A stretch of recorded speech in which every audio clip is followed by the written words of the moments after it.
interest in esports. Welcome to the Talkback session. I feel very, very happy that the audience is still, more or less packed, even if it's the last session of the day.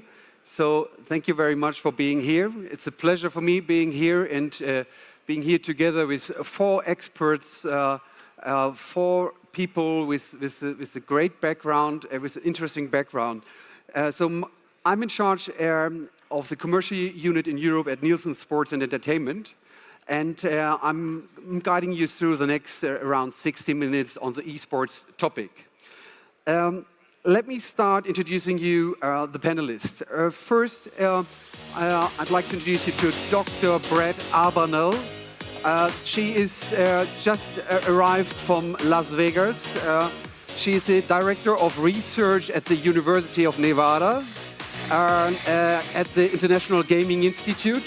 Dr. Arbanel's research covers internet gambling policy and behavior, esports and gambling. She's the editor of the Gaming Research and Review Journal. She serves at the International Advisory Panel for Singapore's National Council. She is the founding director of the Nevada Esports Alliance and was named in 2016 the global gaming business under 40 person. So fantastic that you are here, and we have one special topic to talk to her, and I could now say that that's the reason why she is here, and we flew her in based on the decision 2 days ago, but we will talk about it in a bit. Then I'd like to introduce you to Stefan Kürten. He is the executive director of EBU Sports. He actually has probably the shortest distance to the audience today, so he arrives from Geneva. Stefan became the head of international program affairs at EBU in 1992. He was later on the controller of sports rights. He was in 1998. He was elected as the EBU Sports Committee chairman. Then he started the career as the director of Eurovision operations at EBU. And later on, and now he is the executive director of EBU Sports. He's managing and securing the major rights for all the member territories, including the Football World Cup until the World Cup 22, and all and the many other major summer and winter events. Stefan is a lawyer, and we will have another lawyer here on stage. And he studied in Germany, in England, and Latin America, and has got 2 kids. The next one, Jan Pommer. He's the director of teams and federations at Turtle Entertainment. Probably many of you know ESL. Jan is in charge of the liaison with all sport clubs, leagues, federations, as well as all the stakeholders involved in the politics. Jan brings, the traditional sports expertise together with esports expertise. So before he moved into esports, he was the commissioner of the German Basketball Bundesliga for almost 10 years, from 2005 to 2015. In 2010, he was awarded as the Sports Manager of the Year by the German magazine Horizons. And around the beginning of 2017, he moved to ESL. Is that right? Fantastic. He's also the Vice President of the German Esports Federation. As I mentioned, he studied law and art and has 2 kids as well. Thank you. So the next one and the final one, Federico Weiner. He's the head of EMEA for entertainment at SAP. Thank you. Federico is a trusted industry advisor for both SAP customers in esports, game publishers, sports betting lotteries, and others. He's also, I have the impression, it's also a bit of your passion. You're a lecturer at the University of Pompeu Fabra in Catalonia, as well as in Loughborough in London. So you started with that recently, right? So you graduated not in law, you graduated in humanities and arts and business administration as well. So Federico has developed a lot of international business for media, sports, entertainment firms since his start of his career almost 15, 20 years ago. I don't want to mention your birth. Okay. All right, thank you guys for being here. So let's start with the session. I'd like to ask you, all of you, one question. Please, could you very briefly outline, your link to the esports industry and your view on what comes next? Brett, please. Sure. My connection to the esports and sport industry is as it relates to gambling. So I'm the director of research, as Lars has mentioned, of the International Gaming Institute at the University of Nevada, Las Vegas. I'm also the head of social and recreational gambling research at UCLA in Los Angeles. I go back and forth between the two. So everything that we study is underneath the umbrella of gambling. So gambling markets as they pertain to game integrity, or gambling as it relates to game design, which often comes up with esports and video games. And within that scope, then, gambler behavior as well as player behavior and how those manage to intertwine, finance and operations of the two and how they are related. And from there, that's how I became one of the founding directors of the Nevada Esports Alliance. That was put together to look at esports not just from a gambling perspective. Of course, Las Vegas is home to a massive gambling industry, but it's also home to a massive tourism industry. And from there, the infrastructure associated with tourism was one that we hoped to embrace as it pertains to esports and competition. As for the future of esports and what's next, I'll answer within the scope of what I know best, which is, of course, gambling. This is ever increasing. When we talk about the size of the market for gambling, when we compare it to esports, it's something that dwarfs the industry itself. The estimate for 2017 of the esports industry was that this market is about maybe 750 million euros, something like that. And I'm sure there are agreements, disagreements on the actual assessment, as there always are. Whereas the estimate for betting on esports and betting as it relates to esports ranges anywhere from 2 billion euros to perhaps 7 billion euros. And some estimates even put it at 50 billion by the time we hit about 2020. So within that scope, I think there's quite a lot of future within the betting sphere, whether it be betting on the events itself. In-play wagering is quite large with esports. Some of the pieces that came up in the last session certainly relate to that concept, as well as betting within the capacity of the game. Thank you very much. Stefan. Well, the EBU, European Broadcasting Union, is an organization that represents all the public service broadcasters in Europe. So we are covering more than 50 territories, countries, and we have more than 70 members acting under this umbrella. The EBU is collectively buying rights, sports rights, and in this respect we are, let's say, following clearly all relevant media trends in order to see where our traditional media might go in future. We are more the dinosaurs, considered as the dinosaurs in this world. That's how I dressed up like that. And on the other hand, being a dinosaur, you see a lot of species passing by, coming up and then passing away again. So we feel sometimes a bit like Jurassic Park, you know, coming back with version 1, 2, and 3 and being quite successful.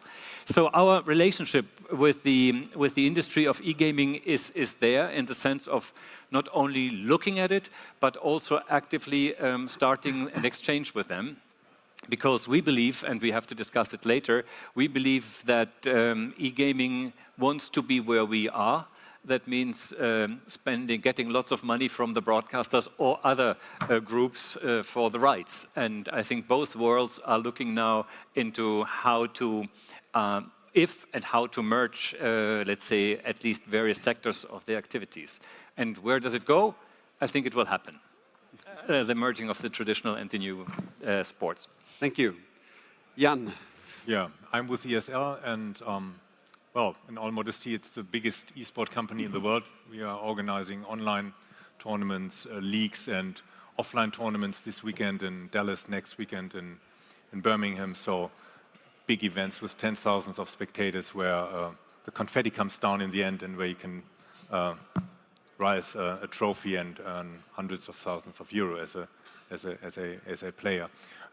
What do I expect? Well, we will make mistakes, but in the end, I think we are sitting on a rocket, and we will be not ESL, but esport will be the biggest entertainment industry in the world one day. So this will be huge. Thank you. Federico. Yeah, I work for SAP, so I hope everyone is familiar with. It's the largest business software company in the world. We are 95K employees, more or less, with a global footprint.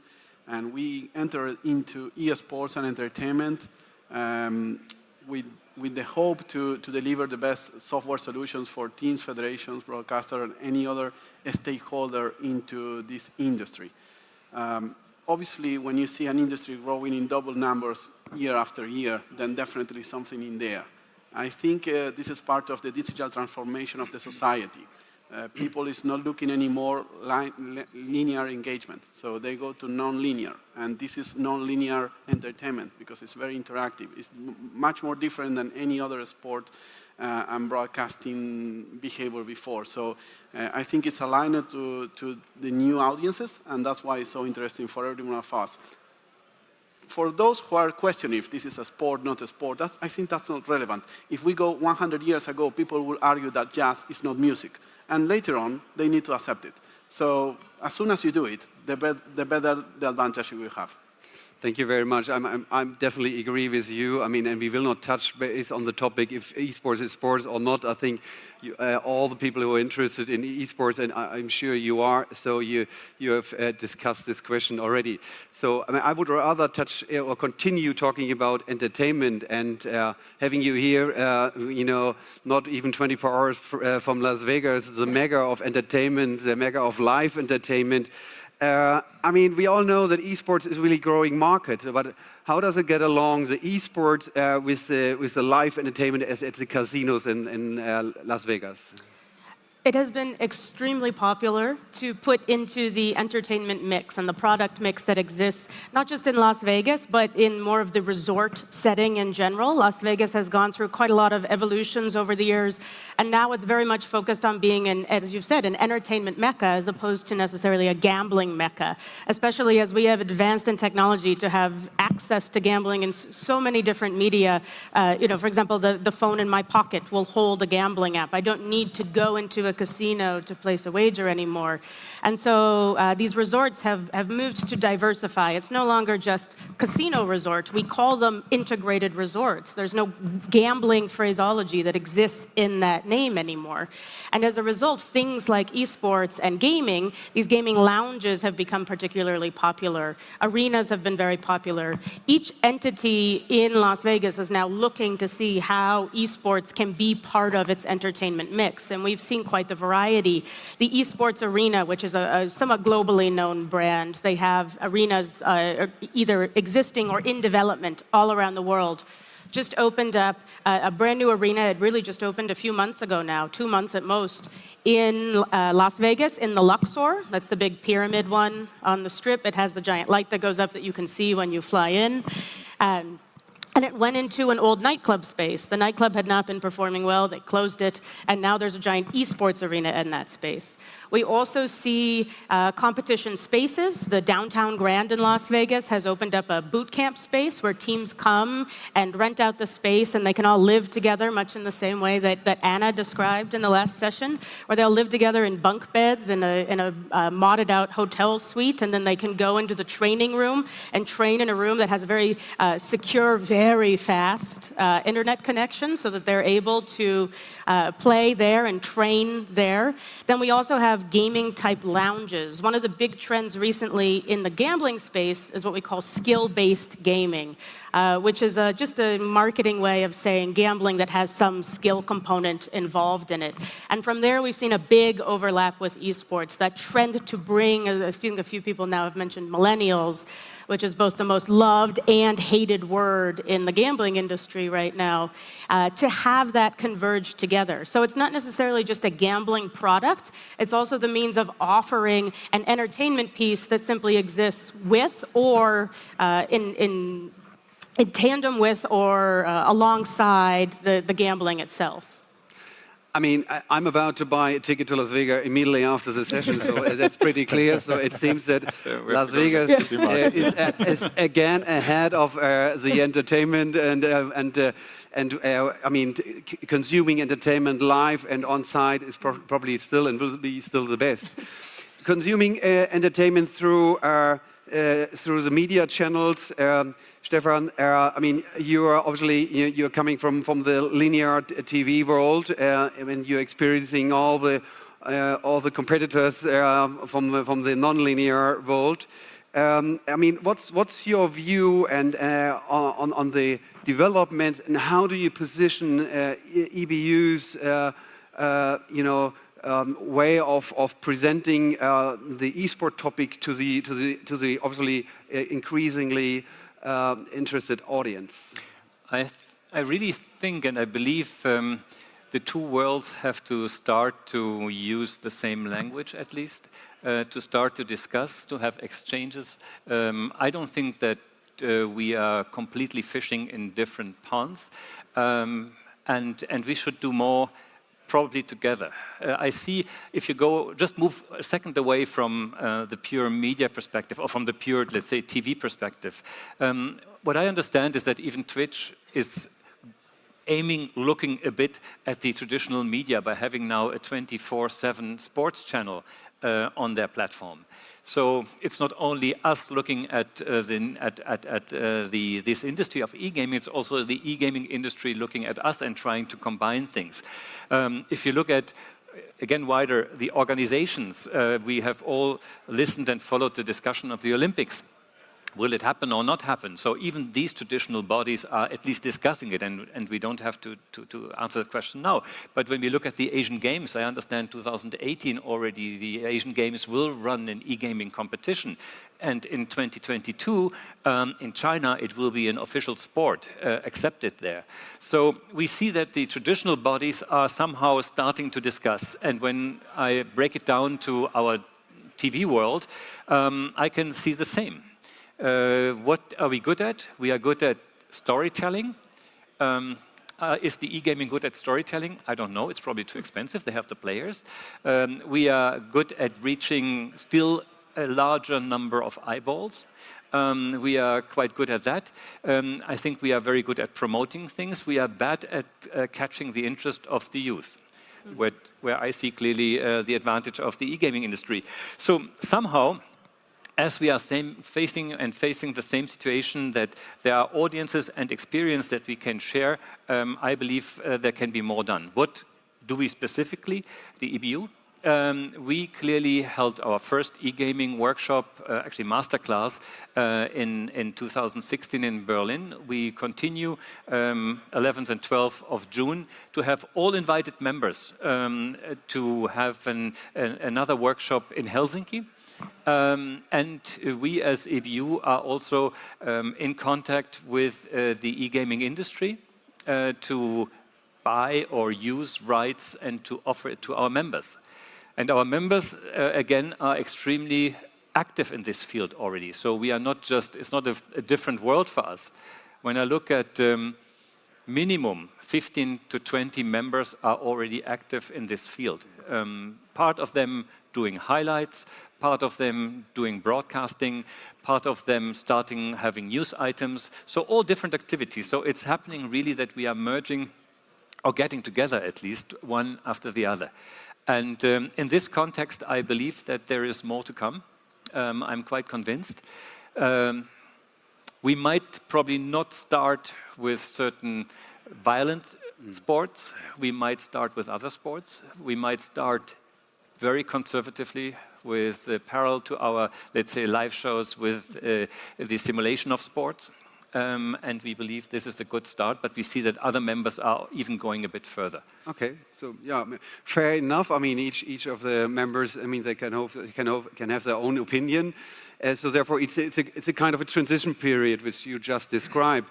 What's ESL role, and how is ESL influencing? I mean, the developments of the development of the media channel. What's the best media channel for ESL? I mean, everything started as Stefan mentioned with Twitch, but now, I mean, as the public broadcasters or broadcasters are getting approached. I mean, how do you want to direct this? Well, we are of course interested to reach as many eyeballs as possible. So therefore, EBU and their member associations, their member stations are of the highest interest to us. I would just said jokingly to Stefan, there's always the 2 minutes before the Tagesschau, the main news in German TV, watched by like 10 million people. There's always 2 minutes news from the stock exchange. It could be an idea to have 2 minutes. What's the daily wrap-up of esports there? That might be even more interesting to Did you send your application?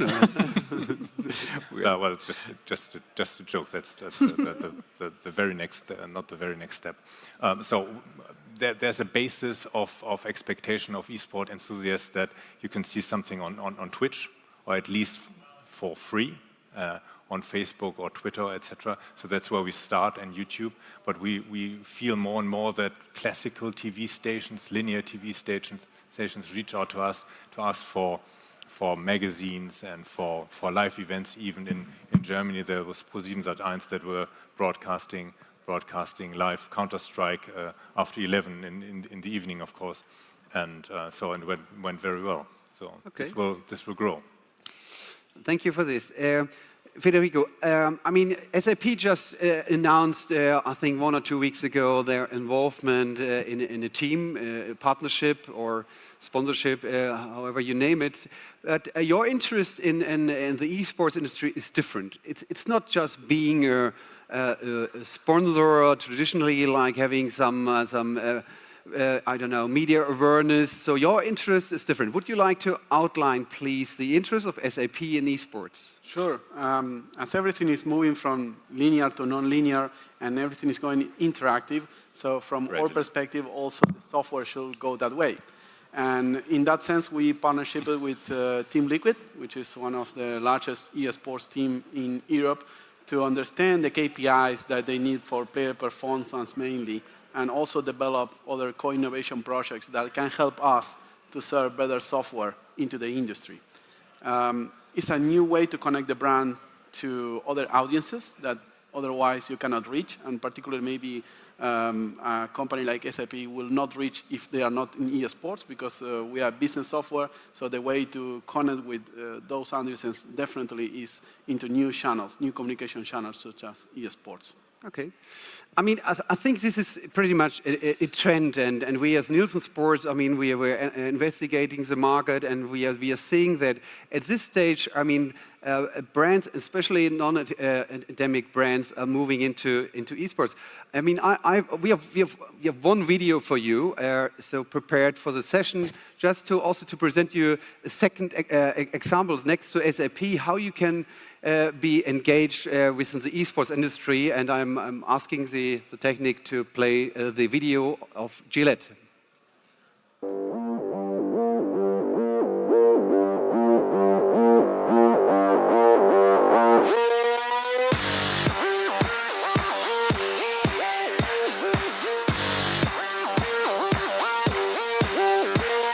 This is day one of IN Katowice. It's been a lot of fun today. 11K people showed up here. It's been crazy and the games have been awesome.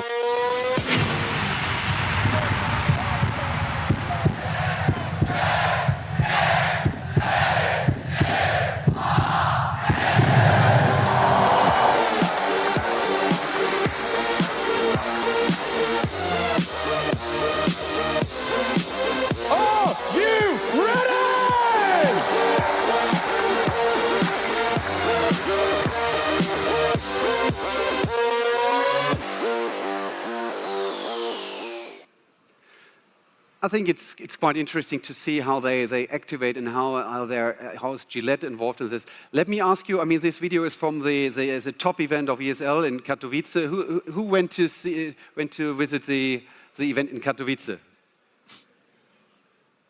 Oh, not that many. Oh, That 2, one. 3, 4 people. So, and who else visited an esport event in general? Of course, I mean everybody here and in the audience. So I don't know, 10 to 20%. So I think, I mean, putting the pure esport topic a little bit on the side. I mean, I'm still. I mean, I can't really wait to ask you, Brett. I mean, for your view on the decision happened 2 days ago, and probably you would like to explain what precisely has been decided by the US government and authority to open the gates for betting.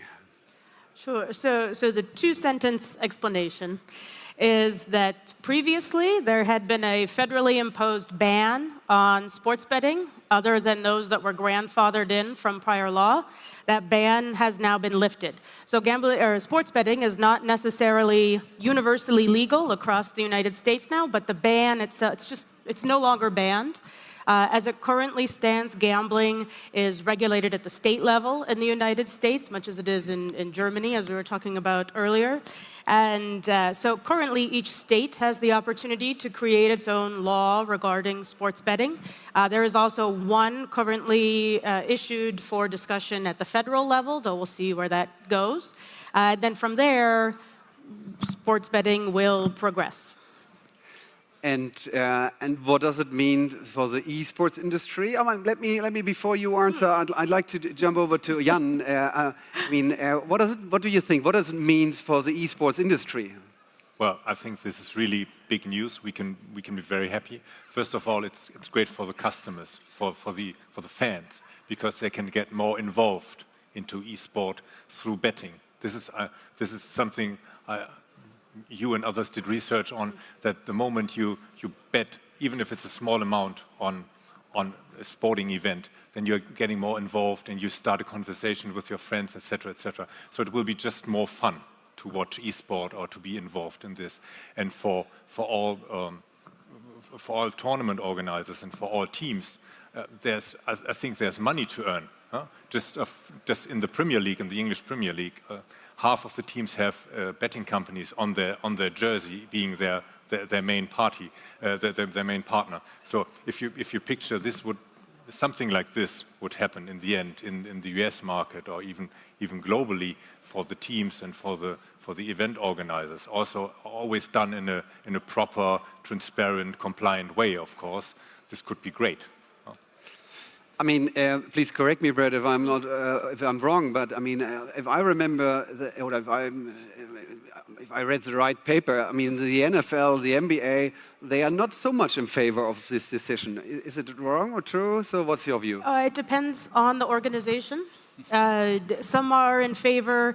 If you go back even just maybe 3 or 4 years, none were in favor. But now it's viewed certainly as a monetary plus EV opportunity. It's the option that they now can collect on certain things. So, for example, in many areas of the world where sports betting is already in existence, there's an existing and stable market and regulatory structure.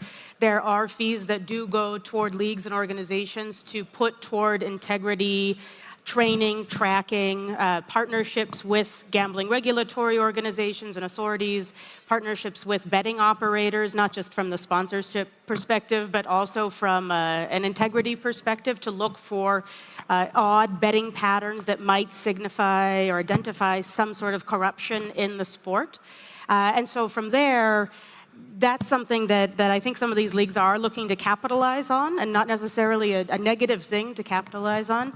I would say that there's certainly a mix of opinions on how that will actually look. There's been requests for a fee of 1% of handle. So this is the amount of money that's bet on the game. It's not necessarily the amount of money that the book wins. So 1% of handle can actually be a huge amount. If I put down 100 euros on the outcome of an upcoming Arsenal game, but that bet is only going to pay out, say, 150 euros, the tax is coming out of that 100 euros. It's not coming out of the amount that the book might win. And so that's been a huge sticking point from a legislative perspective in the United States, because that fee is typically ending up being, in absolute terms, greater than what the state would actually get. So for example, in the state of Nevada, if I'm taking an effective 20%, which is about what that 1% fee would equate to out of the revenues, I'm getting 3 to 4 times what the state of Nevada is getting. So there's been a lot of discussion on that point, certainly. And then when we look at the perspective of esports, there's quite a lot there. Federico said, it doesn't matter if esports is a sport or not a sport. You just move forward and go with it. Unless things change, as we define sport in the United States, it has an impact on esports, because wagering is different if something is considered a sport, or sort of an event is the word we typically use. Because if it's a sport, it has to fit under sport betting regulations. If it's an event, it has a completely separate set of regulations that it fits under. So currently, all football games, and you can pick whichever football you like, my American accented one or the actual one, they are typically just sort of a pre-approved entity. I don't have to go in to the gaming control board every time I want to take a wager on an Arsenal game if I'm a bookmaker. Whereas with an esports event, if ESL is hosting a major event and I want to take wagers on the ESL event, I have to apply for each event that ESL is hosting. So it's not a very popular thing right now. So until there's what we call the white list of events, well, that will be slow to move forward. Interesting. I mean, so you mentioned already Federico. So I mean, Federico, if SAP is focusing on the analytics of the teams, etc. Looking at betting and the possible negative impact on that. So what's your view? I mean, how does it come together, and what are the risks? Yeah, we work with bookmakers actually, providing them software to pitch their audience or to run their operations into databasing. On eSports, we want to understand the ecosystem better. That's why we are working with the team, and we will tailor our software solutions to the team needs and whatever other stakeholder needs into this environment. From a sports betting perspective, I definitely think that with the arrival of eSports, we will have much more markets to bet. And actually, it's all about who is going to win maybe the next round, but we are going to see much more live engagement during the eSports tournaments or games into the betting houses, because this is going to be more popular and everyone will understand better what to offer to the audience. And when we think about audience, actually, the span time that a person can get attention is going shorter and shorter because the options are much higher. In the past, yes, you have the remote control that changes the way we watch TV, but before that, you need to stand up your chair. Now we have everything on our fingers. And if you are not interacting with your audience after 8 seconds, then people will move out.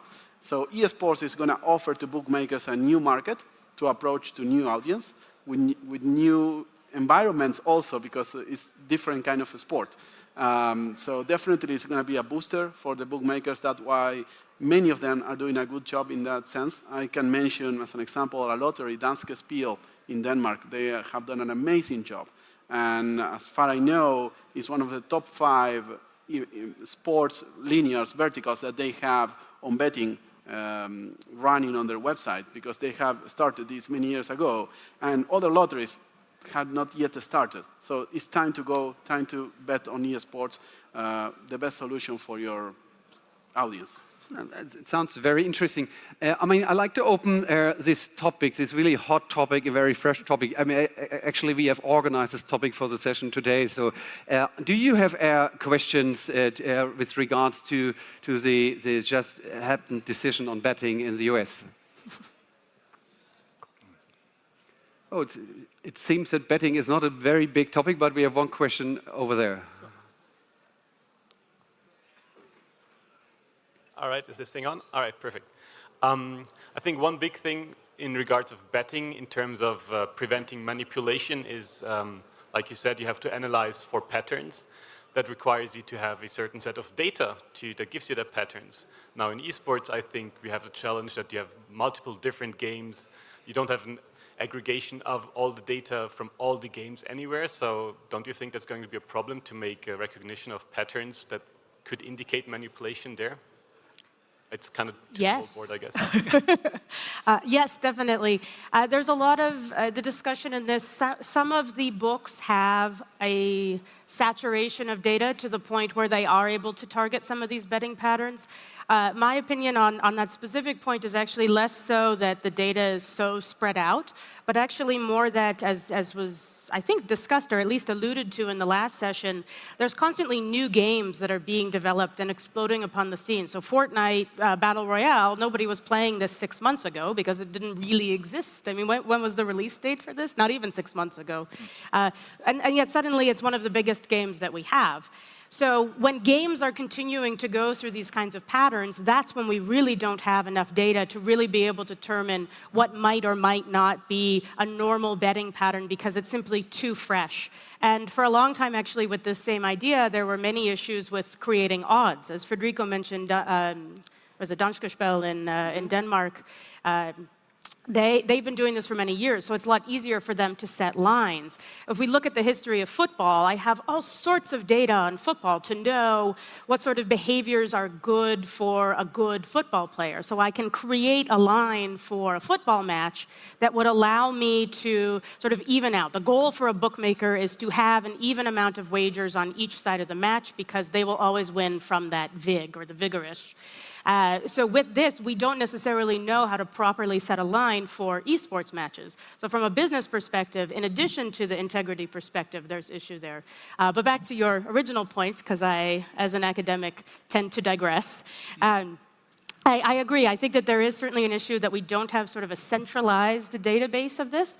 But my view on it is more that these new games that keep exploding and get very, very popular and are regularly being added to the competitive schedule that groups like ESL are having are that much harder for integrity oversight. If I can add something on that topic, I think this is a great opportunity for companies like SAP and other software tools to demonstrate artificial intelligence and machine learning.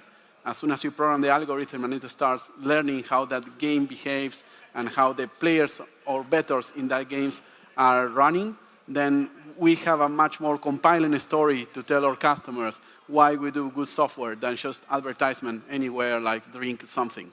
So this is the new marketing way to engage on esports. It's not just spray and pray for someone to buy your stuff. It's much more storytelling about what you do and why you do it and how would you do it.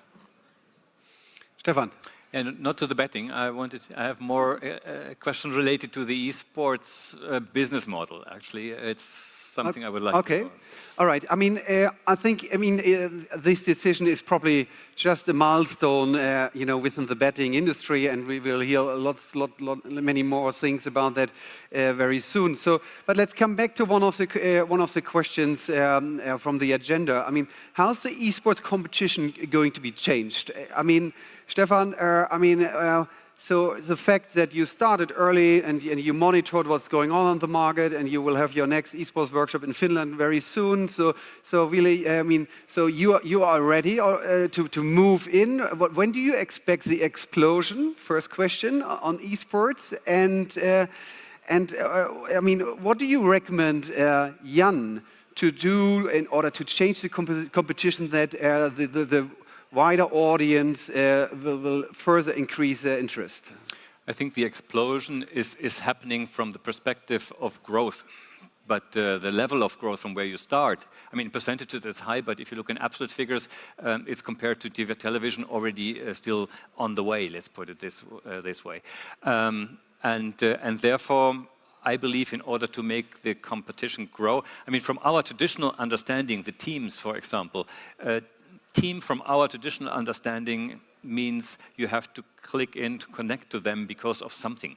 It's not the name, it's not only the way how they perform, it must be something else. And this is a bit difficult for the outside world to understand who is the team? Why am I supporting this team or the other team? And that is something which, from our traditional world, we believe needs a bit of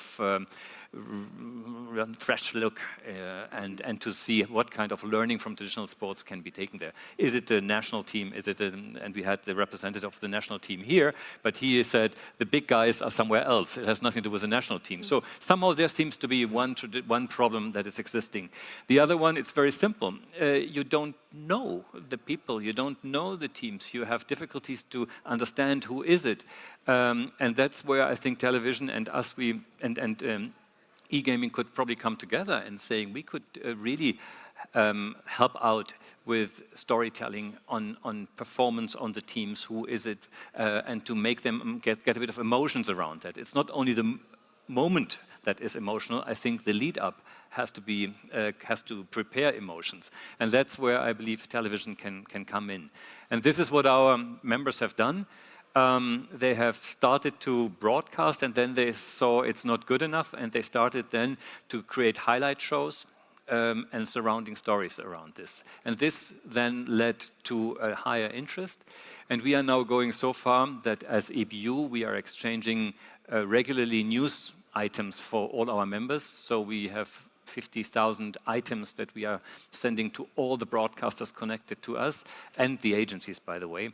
And we are now considering also to have, let's say, certain highlight events put there, exchange it, and hope to get it at least to the sports and or to the news in order to make people understand that's there. And then, once we have that kind of momentum, I think then the financing model from our perspective could fly, that we are willing to pay even for rights. As long as something has to be built up, it's difficult to get access to these revenues. Mm-hmm. We are willing to build it up, but we are not ready to prepay. Mm-hmm. And I mean, Jan, as an organizer, I mean, what's your wish list to Jan? I mean, or Jan, maybe, what is your view? How would you like to develop in order to get a better access? Well, first of all, we have to make very clear that we are still in adolescence. So we are not there like FIFA is since 1904 or something. Yeah? So we are still in a rock and roll state of the industry, and this will. So, looking at classical sport, we can learn. Traditional sport, we can learn a lot how to do storytelling, how to better explain our competitions, how to avoid that we have a global championship here and another one 2 months later, and somehow they are linked or they are not linked, whatever. We in ESL, we try to create a from zero to hero strategy, where the big global tournaments are, of course, on top of the pyramid, and where from the foundation you can rise step by step through national championships to come to those globally important event. But this is we're just at the beginning. So, and my personal take, there are others that deny this, but my personal take would be, in the next 7 to 10 years, we will also see really national competitions. This is not something which is common in esports. Does it take so long? 7 to 10 years? Yeah. Well, I'm a bit cautious. It will take some time, but the moment it will be there, it will be publicly financed, and the German state wouldn't like to see only the Russians or the Portuguese or whatever win the medals, or the Americans. So I think we will see this happen one day. But just a question: do you think that this kind, because we are talking here, even the session before, we listened to a number of 4 or 5 very important esports competitions. Do you think that after a couple of years, something completely new has to come, something else has to happen? Because League of Legends and all that is good, but to play it for 8 years, 10 years, or to watch it for 8, 10 years might be difficult. Well, we've been watching soccer for 100 years. There's no problem in that. I don't know the answer to this question. If I knew, I would be a genius and sitting somewhere in a villa and just getting phone calls once a day.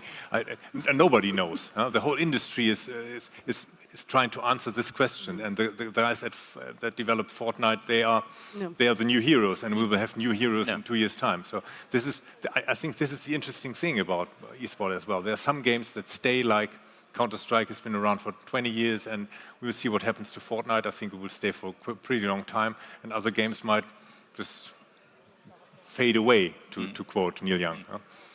Okay.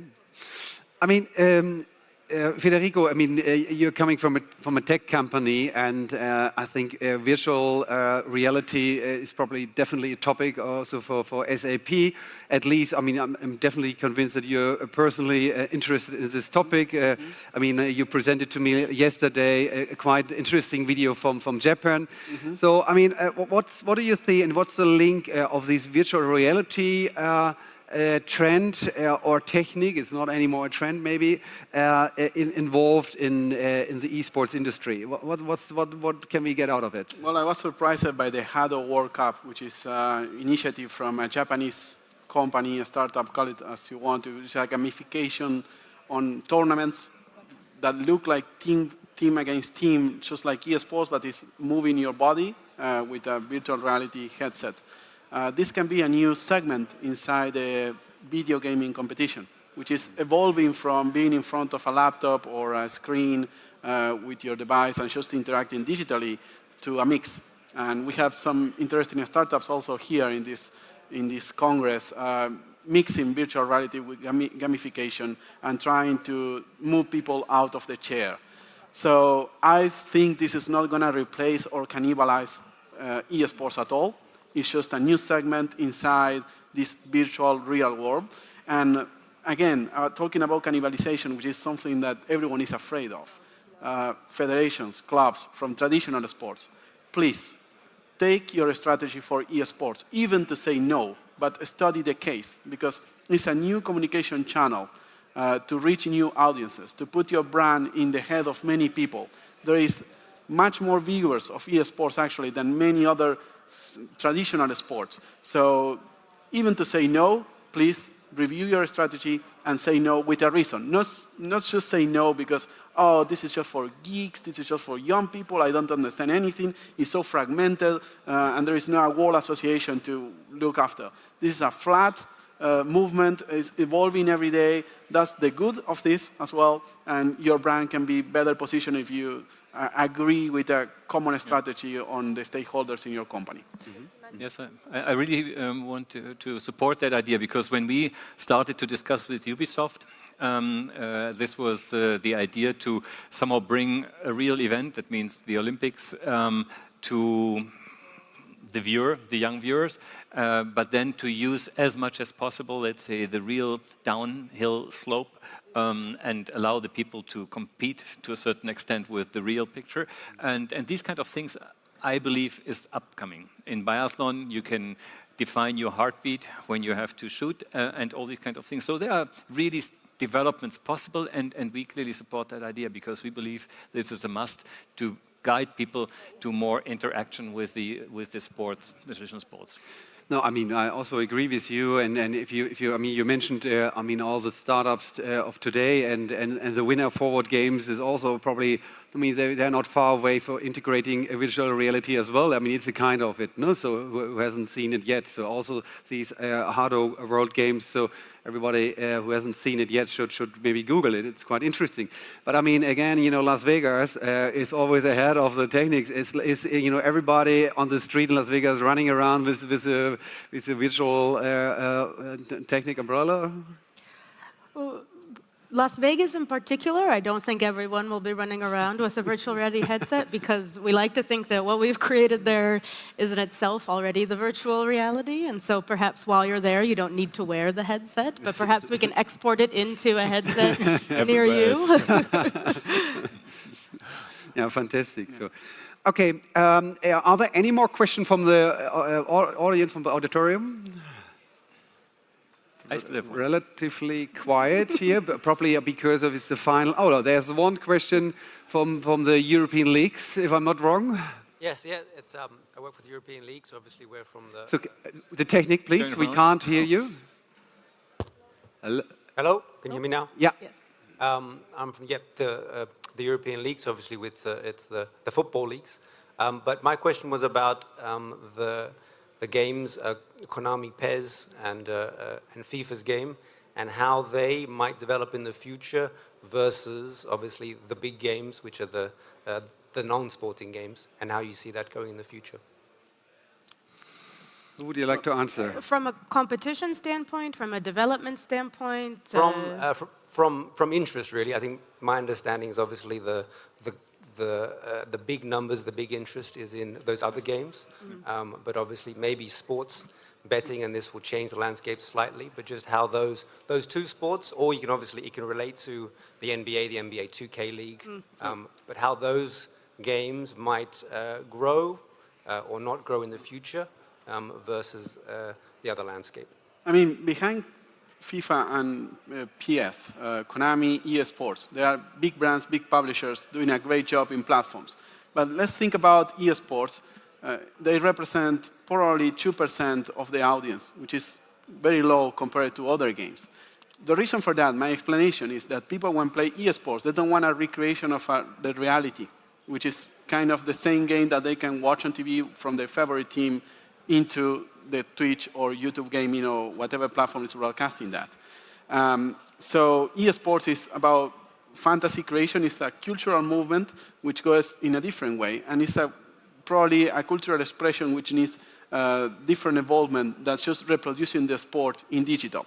In that sense, every club and federation looking into eSports, the easiest way is, okay, I am a football team, I just will hire one guy to play in front of a PlayStation and compete against someone. But I think there is no value in that. I think your club, your federation should get involved into the top games, which are real strategy, how you engage with the audience. Because the games, the sport games on eSports broadcasting, they have no public almost. Okay. Yeah, to add to that, I think it can be, I'm fully supporting what you just said, but I think it can be a good entrance point to start with esport, but it can only be the first step into on a road with many steps. And if I think many of the big brands like Real Madrid or Bayern Munich, they picture themselves as entertainment brands, as sport entertainment brands, with a clear nucleus in professional football, of course. But they could also sell, I don't know, bathing foam, or open up a hotel, or whatever they might have in mind. So it's nothing unnatural to start thinking about League of Legends, or in the end Counter-Strike and something like that. And I'm pretty sure we will see this massively in the next years. Yeah. From our perspective, clearly sports simulation games are interesting. We want to really push that further. That is, for us, the best entrance. But also from a commercial point of view, what I've seen is, and I might be wrong, but the NBA, the 2K League, I think, was a big deal that Twitch bought for, 90 million or something like that for 2 years. So apparently, when you look at the commercial side, and when you look at what apparently now also the e-gaming platforms are investing, something is happening, also aiming a bit at the traditional sports. And the 2K League, I think, in this respect, shows a certain direction which is, to a certain extent, supported by us as well. In some ways, it's almost not necessarily a requirement, but if the affiliated traditional sports organization is not then affiliating itself with the esports organization or game, somebody else will. So if NBA did not choose NBA 2K, NHL is partnering with NHL 18. I'm from Las Vegas. I am a big fan of the Vegas Golden Knights. We play this evening in the conference finals. We're very excited. They have their own Twitch stream in which they play NHL 18. So this affiliation is a very natural thing that's coming together. That's, I think, why we saw a lot of, EPL teams, for example, partnering with FIFA players who would then wear the jersey of that respective football team, but with and they don't put their actual name on the back, they put their screen name or their handle on the back, because that's cooler. And so that's a natural fit. We're also seeing a significant increase in investment from sports organizations and organization owners in the less traditional games. So for example, Robert Kraft, owner of the New England Patriots, is an investor in the Overwatch League. And so there you do see a lot of that overlap starting to happen more and more. more. Rick Fox, a former NBA player, has been a big investor in a League of Legends team, and I think now they've expanded to other games as well, for, I want to say, about 5 years now. So he was a very early adopter in this space. But as that continues to grow, I think we're going to see much more of the traditional sport investment sort of stretching out into less familiar ground, because as my fellow panelists have said, simulated games are very familiar. This is the thing that if I play football, I will recognize football if it is in a simulated form on a screen up above me.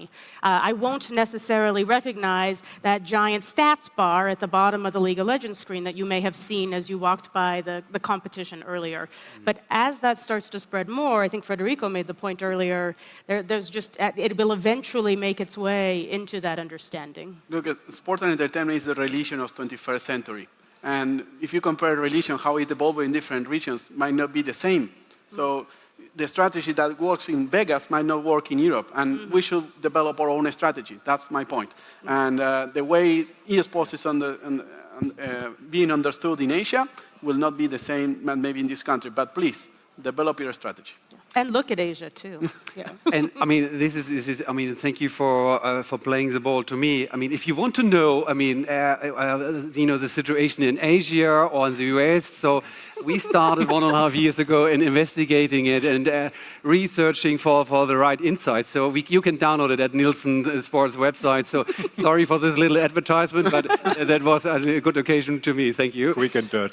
But I mean, we're coming to an end now, and I mean, the esports industry is really, I mean, we all agree it's a fast-growing industry, and I mean, talking about timing and to close out, imagine we are back here at the sport in 2 years' time. I mean, eventually the hosts will invite us again in 2 years' time. So, I mean, who do you expect will be in your seat? That could be you, no? By the way. And what kind of questions will you ask, to the neighbor? And I'm asking this question to each of you for your final statement, please. In 2 years is a short period. Or a long period. Okay. So either or. No? I would hope that I'm still sitting here, but I have an undergraduate student who is very interested in esports. He came to me to work on one of my other research projects, and then one day while he was in my office, he saw that I have BattleNet, which is the Blizzard games hub, on my desktop computer, and he said, "Oh, can I switch projects? What are you working on now? This is so cool. You're my coolest professor." And I told him to tell all his friends, but he didn't tell any of them. But he is an up-and-coming researcher in this space. This is the kind of thing where there is a tremendous amount of interest. And so I think the people who will be here, if it's not us, it will be people who are in 2 years' time, probably 10 years younger than we are, sitting up here and talking about what's next. I think the questions that would be asked on the betting front are probably going to be actually related to addiction and problem gambling. It's something that we haven't quite sort of figured out completely on the gambling front. And as you merge together games and gambling, games already bringing in much of the discussion on what's healthy and what's not, as well as the gambling component and new media and technology. And I think that there's a tremendous amount of opportunity for this discussion. And the reason I say 2 years is not a lot of time is because I don't think that we're going to be so developed in 2 years that that's not one of the most important questions on the horizon. Stefan?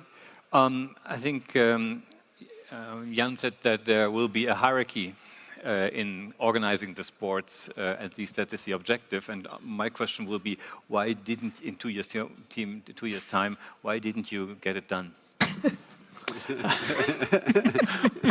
That's a motivating remark. I will check this. I think we instead of mine, there will be a manager of one of the biggest classical sports brands from, like, say, football or soccer or whatever, sitting here explaining us that he has more media reach with esports than he has with his traditional sport. Wow, interesting statement. Federico?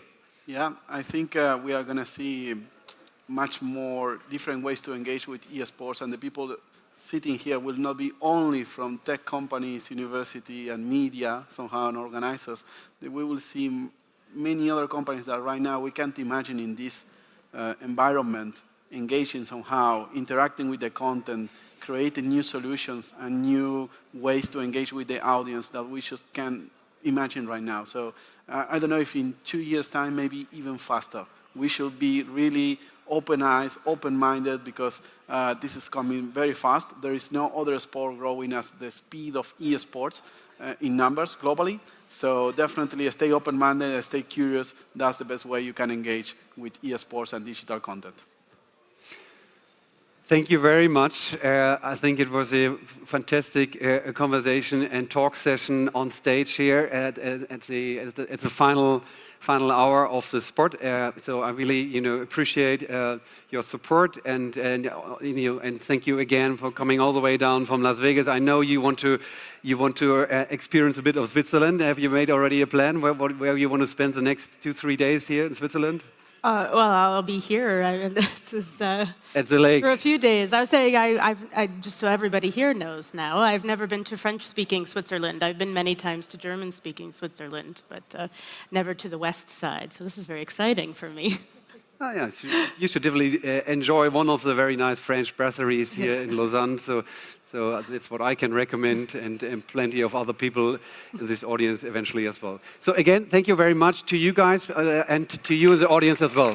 Thank you. Thank you.